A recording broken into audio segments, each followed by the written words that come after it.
And continuing on part 2. I might have homemade clam chowder one time. This girl was messing with her. Her dad was a Belgian police officer. And clam chowder was incredible. Oh my God, it was incredible. Trying to load the 40-minute video, and I reduced the resolution way down, so it's all green. Ravens, yeah. So it's not that good. That's what I did last time. Better, yeah. Just do 2 parts. And you said you can't. Like you and I, the ones that actually watch it. You have the same flavor as you did with turkey bacon.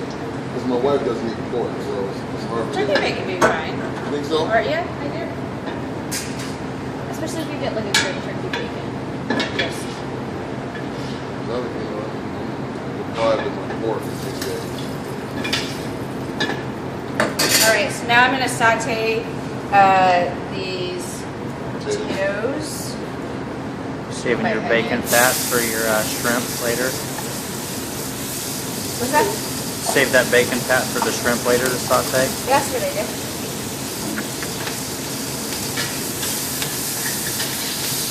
So I'm going to add my potatoes in here. Potatoes are key. I don't want to overcook them at all.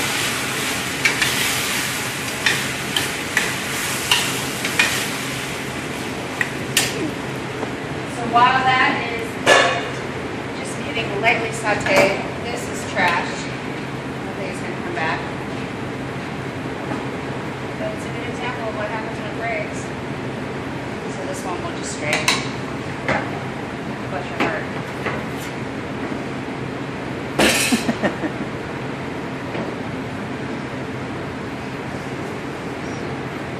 I'm getting used to wearing those. So just taking a look at this, should be doing this mainly. Turn up the heat a little bit on that. Take a look over here at my sticky. Make sure that things aren't sticking. What texture are you looking for your potatoes and your clam chowder? So that's a good question. It's super important that they be tender, but not overcooked. So if they break apart at all, then we're in trouble. So I don't want to break apart. I don't want any color in here, and I don't want them to break apart. So I want them to be enough. So when I bite down into them, they're nice and smooth, cooked all the way, but not falling apart.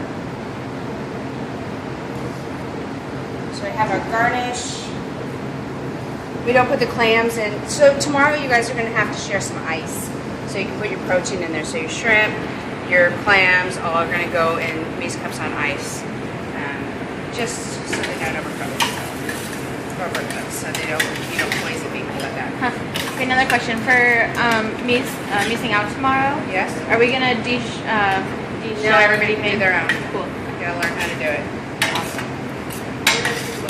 These potatoes are slightly larger than I'd like. So I want to go a true medium dice on these. It's more of a large dice. So now I can think about adding in, I'm just sweating them just slightly in with that bacon fat. There's not a ton of fat, I removed some of it out. Saute our stuff in Big Factor. So at this point I'm going to add in my flour.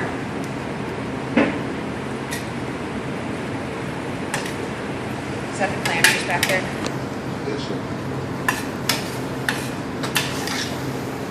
So this is not a super thick chowder. It's not like a Irish clam chowder or anything like that. By any stretch of the means. It's slightly thicker. It's almost kind of like a light little bechamel.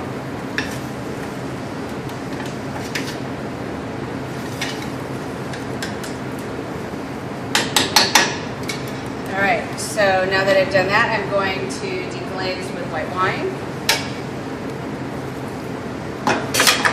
Flip things around.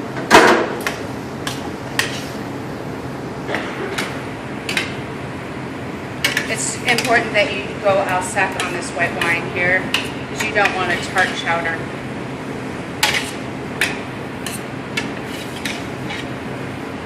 So that gets reduced down al sec.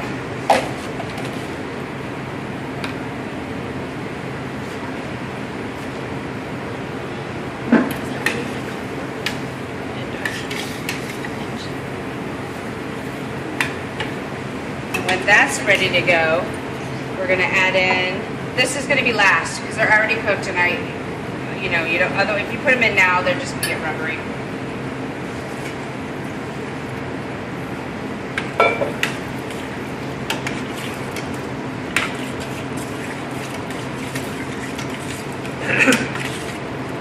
And our cream.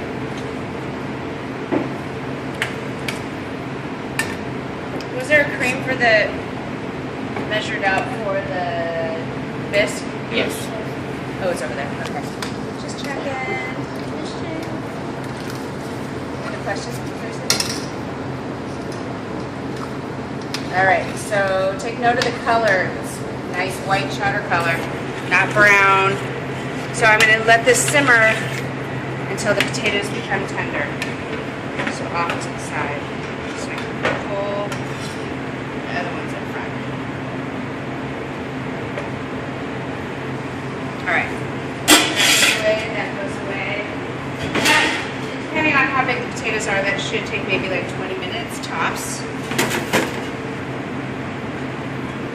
at this.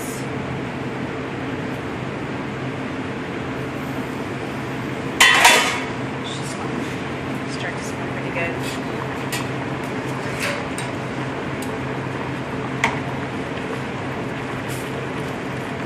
So, making sure we're not sticking out, starting to get a little starchy. I might need to add a little bit more of that clam stock or water. But these take a while. If they're not cooked all the way through, they're going to be dry and mealy. So they need to be really super tender. So I might add a little bit more of that stuff. You want to grab that for me, sir? It's cold now.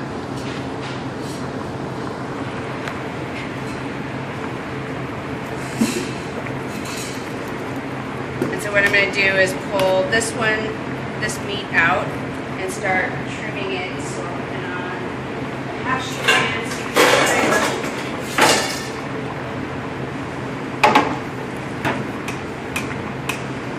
Do a smoked turkey leg for this for your wife.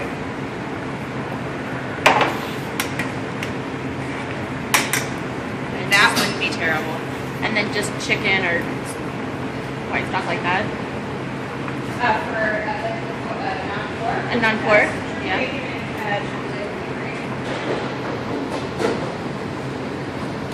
Little fan club back there.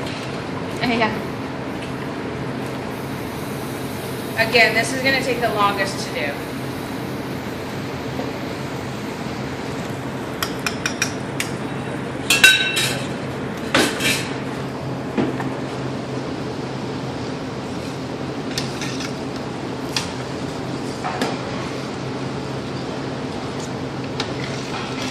All right. This one forward. Sister. Coming along nicely.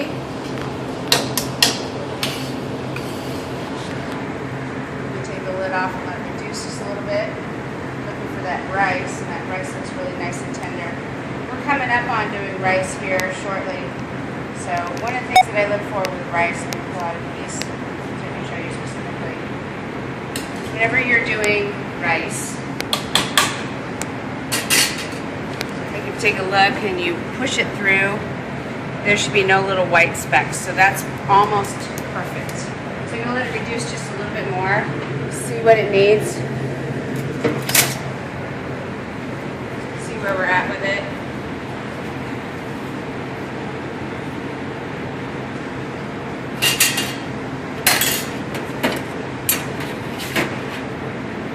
A little saute pan. This will be fresh one.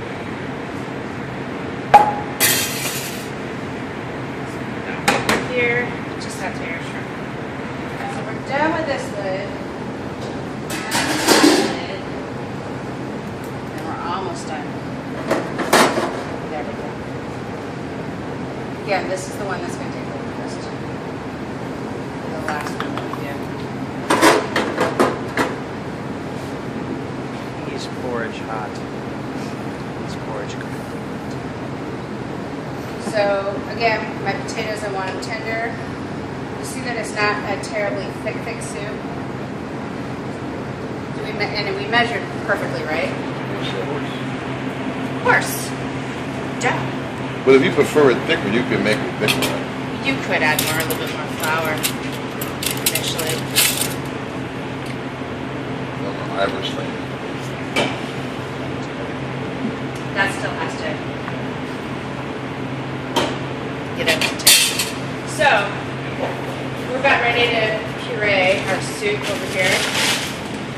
A couple of things I want to show you about this VitaPrep.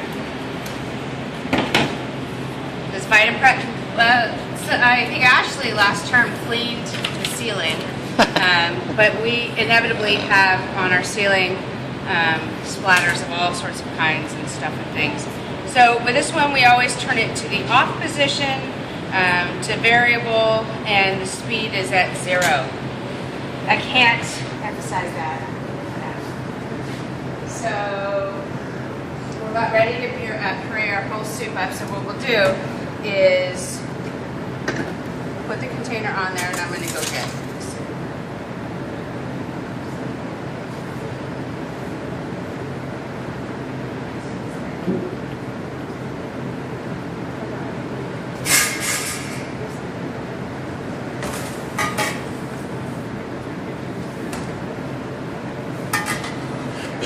So I'm gonna get another pot to go into, maybe about this size.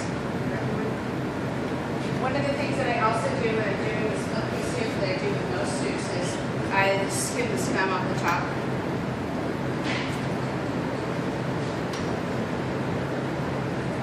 Extra fat, little, sediment, ecume, skimming the scum.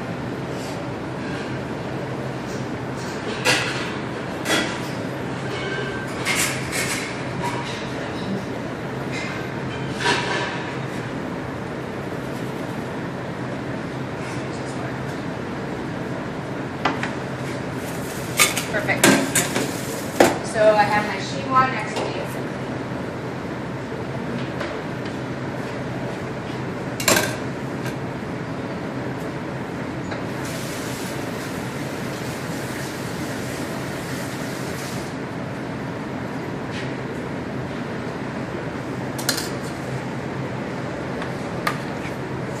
I'm going to start pureeing this.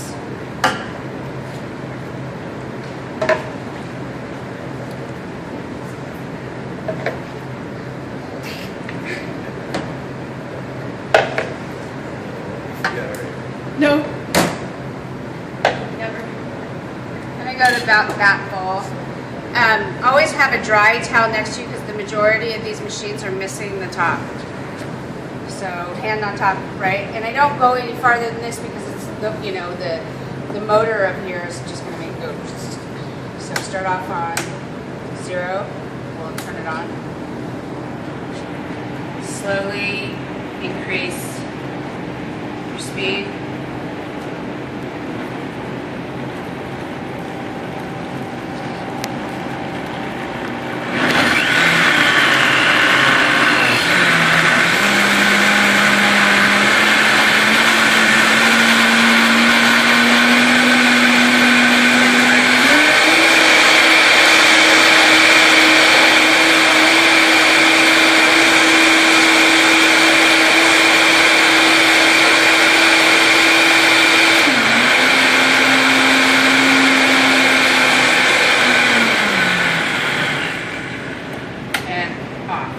Wait for that last little bubble, but this is why you always want to put a dry towel over the top. And then, with our ladle,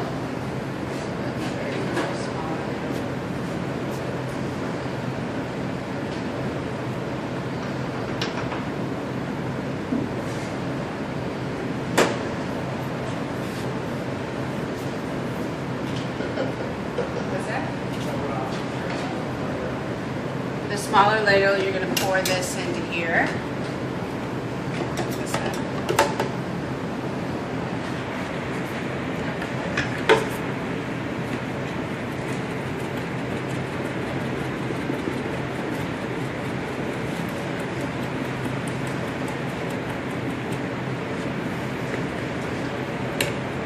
and begin to push it through chinois. Is this the same recipe that's in the book? Nope. I can give you a handout. Because the one that's in the book is based on roux. It's not a traditional one. Here, Jesse, you can redeem yourself.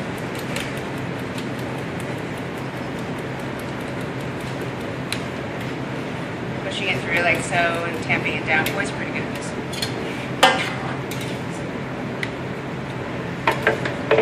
Like this. Oh, there you go. See, you understand.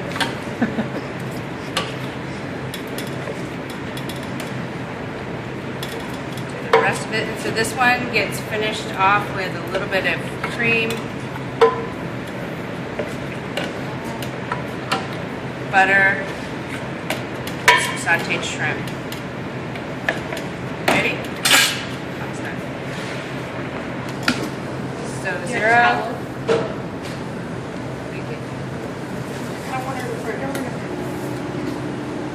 Thanks. You just never know. You just never know. That's true.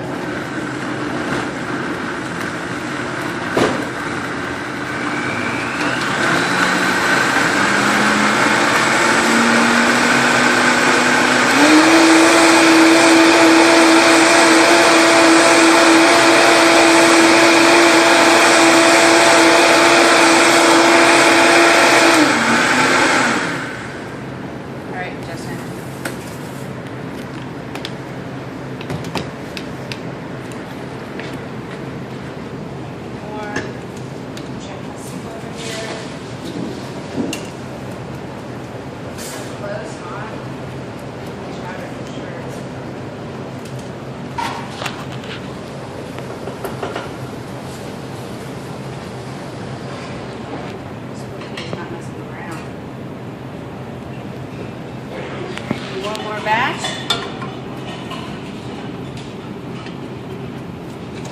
I know you just did all that work. I'm so sorry. I'm here for this stuff.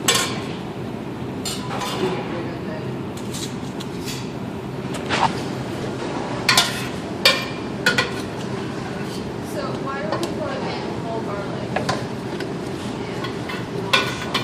We did some chopped garlic. We can just. That's a good question. I don't know. Seems kind of silly, doesn't it? It's just garlic is good. Garlic is good. Wish I could buy that thing.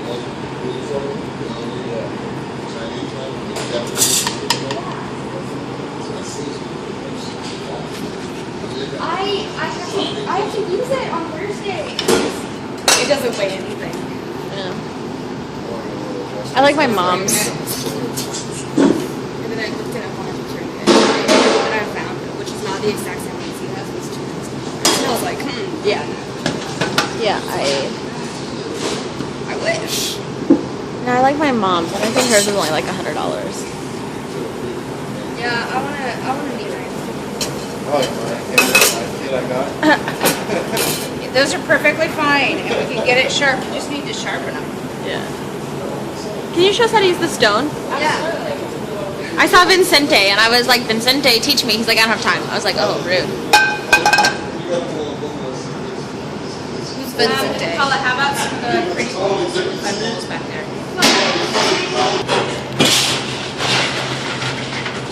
So what are we looking for in this one? Like, why are you? I'm stirring it because because they're starting to get starchy and break down, right? I want them to break down, but I don't want them to stick to the bottom, so I'm stirring. But when I take a bite into them, I want them tender. Tender. Okay. And that's why we cook it for So, Would soaking them overnight help with the cooking time or no? you know, it's possible. Okay. I've never, since they're split, it's not really a necessary thing. Mm-hmm. Since I have milk in here, or cream in here, I don't ever want to really bring this up to a boil. I just want to simmer it gently.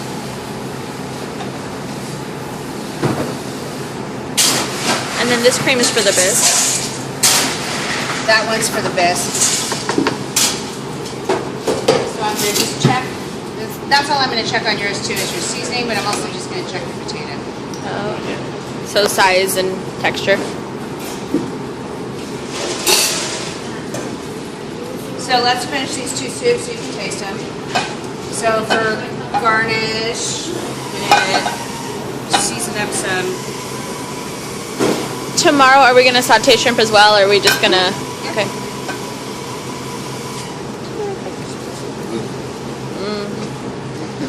Oh my. So I'm gonna add in. You can have I'll mine. do that one. Some parsley.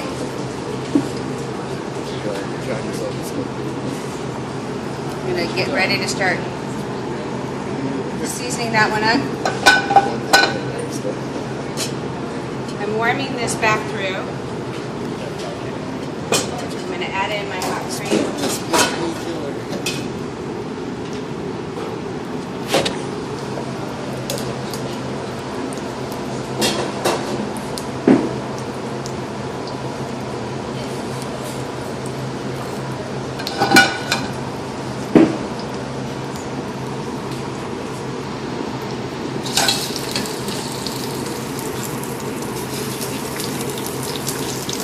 I really thought that vein in the bottom was goopy goop.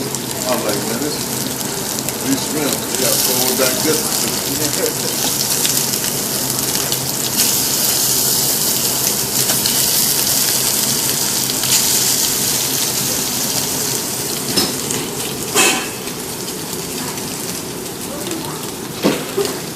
A little bit so.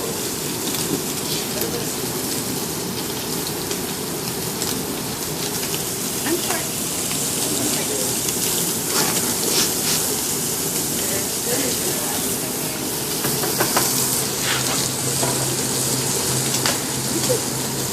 I was like, we're fine. Yeah. I'm short, so they always move for me. Yeah, I was gonna say. We usually can stand right in front of them.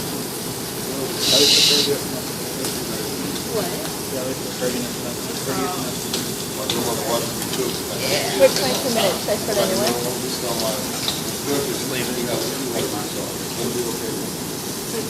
So I turned off the heat and I'm going to let the pan cook the other side.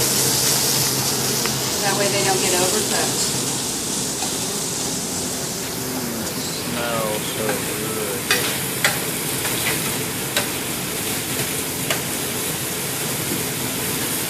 The residual heat is enough heat to cook it all the way through. So,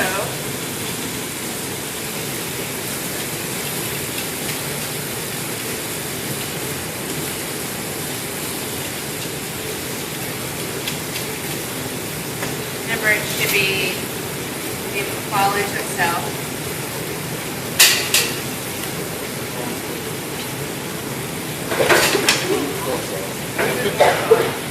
Then I'm gonna, once this is nice and heated through that cream, I'm gonna whisk in some butter for garnish. Just move it out, right?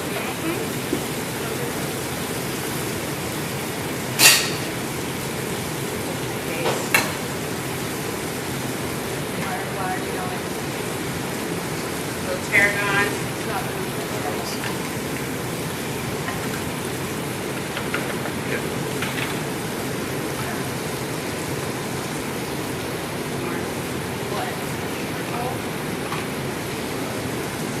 Turn it off. Grab my butter.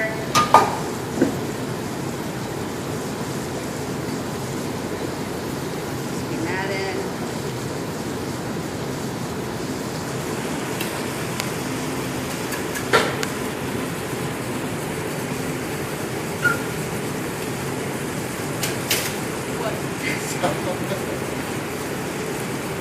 Don't even worry.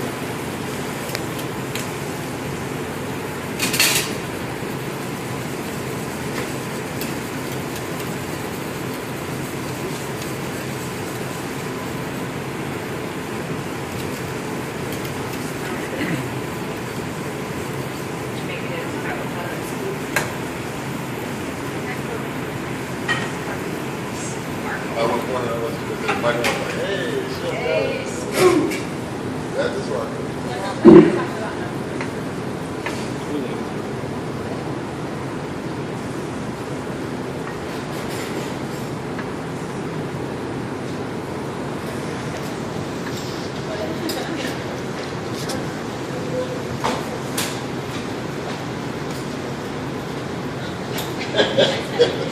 This boy just over here.